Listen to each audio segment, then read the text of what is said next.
Dalam Bapa dan Putra dan Kudus. Amin. Bapa di surga, kami ucap syukur dan terima kasih bahwa kami selalu Kau dampingi, Kau bimbing, Kau tuntun, Kau jaga dan Kau pelihara dari segala macam penyakit, dalam segala macam kesulitan, dalam segala macam penderitaan. Bantu kami tetap tabah dan mempersembahkan diri kami seluruhnya kepadamu. Terpujilah namamu dan sepanjang segala masa. Para saudara, sekali lagi Injil hari ini sangat meneguhkan kita dan sangat menghibur kita karena Yesus mengusir badai di mana para rasul sedang naik kapal bersama Yesus yang tidur di buritan. Yesus dibangunkan, kami mau mati, kata mereka. Dan Yesus mengatakan, betapa kecil imanmu. Ya. Dan Yesus menenangkan badai itu. Dan tidak lagi ada badai. Saudara, sekali lagi kita bersyukur dan bersyukur ya. Bahwa di tengah badai kehidupan apapun juga, entah tsunami, entah penderitaan, entah salib, entah kanker, entah penyakit yang bertahun-tahun ya, itu semua adalah seperti kata Paulus, berguna untuk keselamatan kita. Segala sesuatu berguna untuk kebaikan kita. Karena itulah maka ketika kita menghadapi penderitaan, salib, kesulitan dan apapun juga pasti ada sesuatu makna. Pasti ada suatu sikap mendalam yang Tuhan mau sampaikan kepada kita. Dan seringkali justru karena kita takut. Justru karena kita merasa tidak berdaya. Ya. Dan kita merasa bahkan seringkali menuduh Tuhan tidur. Tuhan tidak peduli denganku. Aku menderita, aku kesulitan. Ya, jadi disitulah kita lihat bahwa betapa dalamnya, betapa kasihnya Tuhan. Dan betapa apapun juga yang kita alami, itu demi kebaikan kita.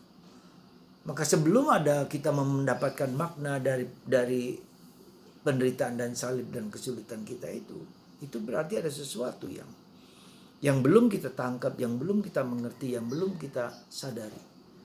Bahwa Tuhan pasti punya rencana yang indah bagi hidup kita. Apapun juga, sebesar apapun.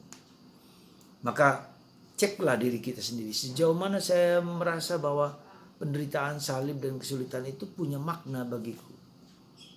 Ya, punya arti bagiku. Sehingga aku mau menderita dalam bahagia. Dengan bahagia. Ya. Seperti penderitaan Santo Titus Bransma ketika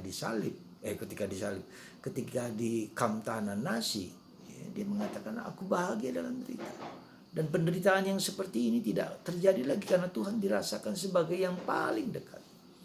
Paling mesra, paling indah. Nah, maka itulah saudaraku terkasih, kita mulai melihat, mulai merasakan bahwa ada sesuatu yang Tuhan mau lakukan bagi kita. Dan Titus berasa melihat bahwa penderitaan yang mengerikan di Kamtanan Nasi itu mempunyai makna bagi dia. Dia bisa menghibur orang-orang yang ratusan yang menderita dan sebentar lagi nyawanya dibakar oleh api. Ya. Dan dia mengalami itu. Tidak pernah dalam hidupku Tuhan begitu dekat kualami seperti dalam penderitaan ini. Dan seringkali justru itu yang terjadi, yang Tuhan adakan untuk kita ketika kita menderita, ketika kita kesulitan, ketika kita mengalami salib. Justru disitulah pengalaman akan Allah terjadi. Semoga hari ini Anda dan saya ya mengalami penderitaan itu dengan penuh kasih sayang. Aku bahagia dalam derita.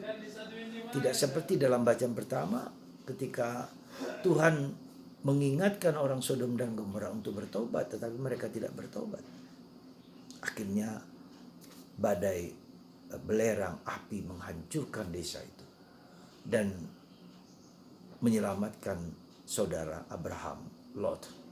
Meski kemudian kita bisa melihat istrinya Lot tidak dapat diselamatkan karena dia masih terpengaruh, ya, masih tidak bisa lepas bebas dengan apa yang sudah ia alami di Sodom dan Gomora.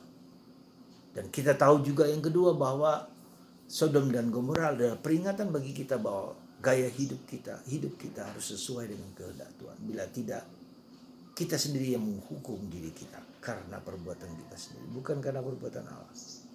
Penderitaan dan salib tidak jarang karena kita sendiri yang menderita.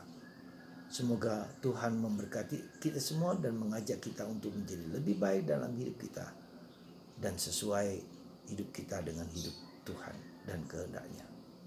Semoga Tuhan memberkati Anda dan saya dan kita semua. Bapa, Putra, dan Roh Kudus.